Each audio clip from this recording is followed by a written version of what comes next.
ದ್ವಿಭಾಷಾ ಶಿಕ್ಷಣ ನೀತಿಯನ್ನು ಜಾರಿಗೊಳಿಸುವಂತೆ ಒತ್ತಾಯಿಸಿ ಕರ್ನಾಟಕ ರಕ್ಷಣಾ ವೇದಿಕೆಯ ರಾಜ್ಯಾಧ್ಯಕ್ಷರಾದಂತಹ ಟಿ.ಎ. ನಾರಾಯಣಗೌಡರು ಅಹೋರಾತ್ರಿ ಧರಣಿಯನ್ನು ಕೈಗೊಂಡಿದ್ದಾರೆ. ನಮ್ಮ ಜೊತೆ ಹಿರಿಯ ಕನ್ನಡಪರ ಹೋರಾಟಗಾರರಾದಂತಹ ನಾರಾಯಣಗೌಡರು ಇದ್ದಾರೆ, ಮಾತಾಡ್ಸೋಣ. ಸರ್, ಅಹೋರಾತ್ರಿ ಪ್ರತಿಭಟನೆ ಕೈಗೊಂಡಿದ್ದೀವಿ ಸರ್, ರಾಜ್ಯ ಸರ್ಕಾರಕ್ಕೆ ಏನು ಹೇಳಲಿಕ್ಕೆ ಇಷ್ಟಪಡ್ತೀವಿ?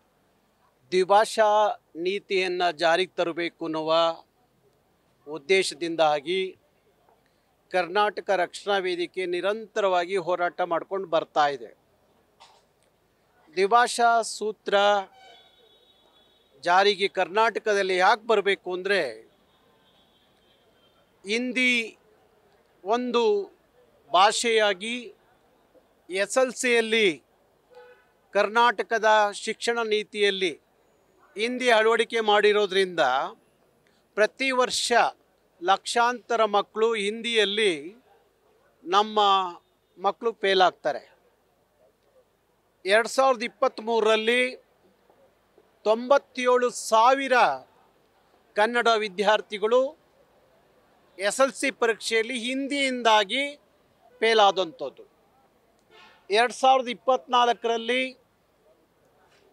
ಅದೇ SLC ಪರೀಕ್ಷೆಯಲ್ಲಿ ಹಿಂದಿಯಿಂದ 1,20,000 ಜನ ಕನ್ನಡದ ಮಕ್ಕಳು ಫೇಲ್ ಆಗ್ತಾರೆ.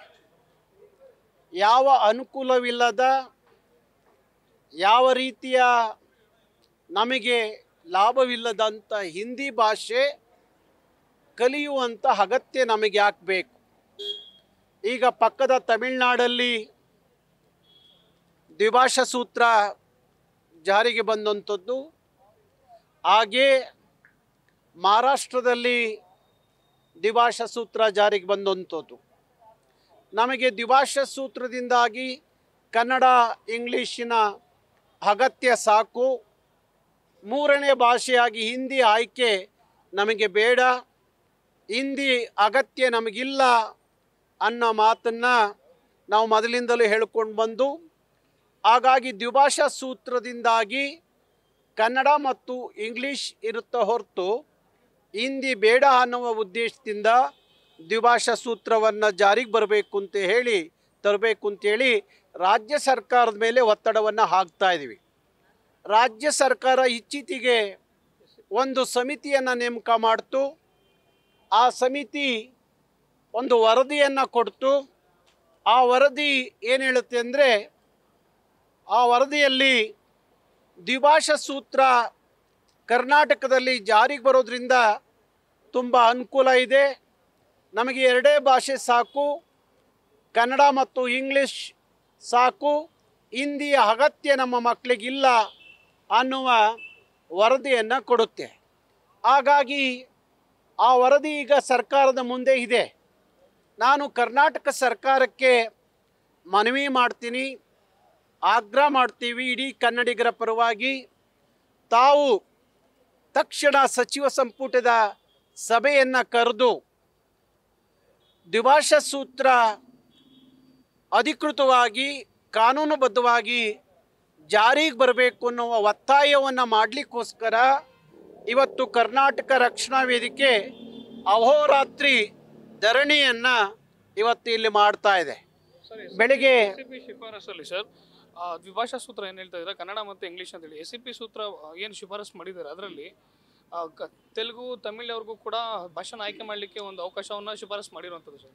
ಹೌದು, ದ್ವಿಭಾಷಾ ಸೂತ್ರದ ವರದಿ ಕೊಟ್ಟಂಥ ಸಂದರ್ಭದಲ್ಲಿ ಮಾತೃಭಾಷೆ ಶಿಕ್ಷಣ ಅನ್ನೋದು ಅದು ಹೇಳಿದಂಥದ್ದು. ನಾನು ಮೊನ್ನೆ ಅದಕ್ಕಾಗಿ ಮುಖ್ಯಮಂತ್ರಿಗಳಿಗೆ ಒಂದು ಪತ್ರವನ್ನು ನಾವು ಬರೆದಿದ್ದು. ಮಾತೃಭಾಷೆ ಶಿಕ್ಷಣ ಅಂತ ಹೇಳಿ ಮಾಡೋದ್ರಿಂದ ಕರ್ನಾಟಕದಲ್ಲಿ ಬೇರೆ ಭಾಷಿಕರೇನಿದ್ದಾರೆ ಆ ಭಾಷಿಕರ ಮಾತೃಭಾಷೆ ಬೇರೆ ಬೇರೆ ಇರುತ್ತೆ. ತೆಲುಗರ ಮಾತೃಭಾಷೆ ತೆಲುಗಿರುತ್ತೆ, ತಮಿಳರ ಮಾತೃಭಾಷೆ ತಮಿಳಿರುತ್ತೆ. ಅವರೆಲ್ಲ ಆ ಮಾತೃಭಾಷೆ ಆಯ್ಕೆ ಮಾಡಿಕೊಂಡ್ರೆ ಅದು ಸರಿ ಆಗಲ್ಲ. ಅದಕ್ಕಾಗಿ ರಾಜ್ಯ ಭಾಷೆ ಅಂತ ಹೇಳಿದಾಗ ಆಗ ಕನ್ನಡ ಮತ್ತು ಇಂಗ್ಲೀಷ್ ಇಲ್ಲಿ ಅಗತ್ಯವಾಗಿ 2 ಭಾಷೆ ಸಾಕು, ಮೂರನೇ ಭಾಷೆ ಆಗಿರುವಂಥ ಹಿಂದಿಯ ಅಗತ್ಯ ನಮಗಿಲ್ಲ ಅನ್ನೋದು ಆಗುತ್ತೆ. ಹಾಗಾಗಿ ನಾನು ನಾಳೆ ಮುಖ್ಯಮಂತ್ರಿಗಳನ್ನು ಭೇಟಿ ಮಾಡುವ ಸಂದರ್ಭದಲ್ಲಿ ಮಾತೃಭಾಷೆ ಶಿಕ್ಷಣ ಅನ್ನೋದಕ್ಕಿಂತ ರಾಜ್ಯ ಭಾಷೆ ಶಿಕ್ಷಣ ಅಂತ ಹೇಳಿ ಅದನ್ನು ಮುಖ್ಯಮಂತ್ರಿಗಳ ಗಮನಕ್ಕೆ ತರಬೇಕು ಅಂತ ಹೇಳಿ ನಾನು ಅಂದ್ಕೊಂಡಿದ್ದೀನಿ. ಹಾಗಾಗಿ ಮಾತೃಭಾಷೆ ಶಿಕ್ಷಣ ಅಂತ ಹೇಳುವಾಗ ಒಂದಷ್ಟು ಗೊಂದಲಗಳಿದ್ದಾವೆ.